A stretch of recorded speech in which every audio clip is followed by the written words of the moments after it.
Thank you, Hallie. Spring cleaning is about more than just going through your closets and cleaning the carpet. It's also time to go through your computer and phone for some digital spring cleaning. With so many of us working from home, it's now more important than ever. Now, Dan Isidoric of PC Miracles in Pontiac is joining us live. Thank you for being here with us, Dan. And I want to ask you, Wednesday's World Backup Day. Tell us a few things that we can do during digital spring cleaning. Good morning today. Thank you for having me. Yeah, we have World Backup Day coming, and really what people need to do and kind of make it part of their habits with spring cleaning is to go through and make sure that their backups of their data are in place for their personal devices. Sometimes people forget to renew or put the newer credit card, and the backup stop running for them for their home devices.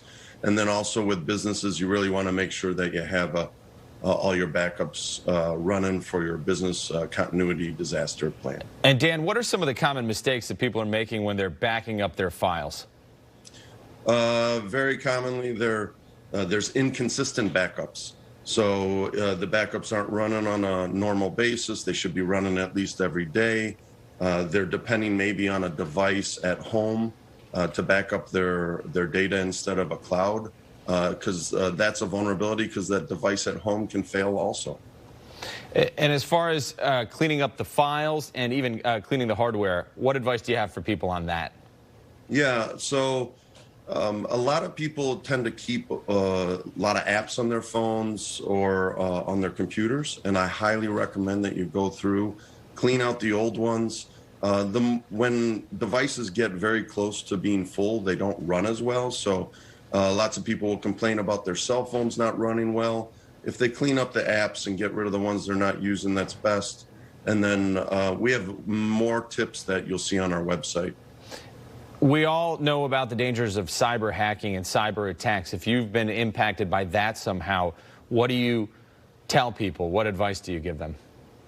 So it's a little bit different for business and personal. So personal, it's highly recommended you contact the FBI if you think you've been a victim of fraud through cyber attacks. On the business side, recently we had one that affected a large amount of businesses called the Hafnium exploit, which was for all the exchange servers out there. Really, when those things happen, the number one thing to do is make sure that you have good cyber insurance in place to help protect your business, because those insurance companies have a lot of policy and procedures that can help you through guiding you through those stressful moments. Dan, how often do we change our passwords? So passwords are, everyone, it drives them crazy. I got to change my passwords all the time. Well, let me give you a different layer onto that. So if you don't really like changing your passwords, you can change them less frequently if you put multi-factor authentication in place. So what that is a lot of people get that when they log into their bank, they're getting a text on their phone. You can do that same thing on your Google account. You can do that same thing on your Facebook account. And what it does is it really blocks people from being able to log into your accounts and do negative things when it looks like it's you. All right. We also want to let people know about your location. Where are you? You guys are right in the heart of Pontiac. Yeah, we're right downtown Pontiac.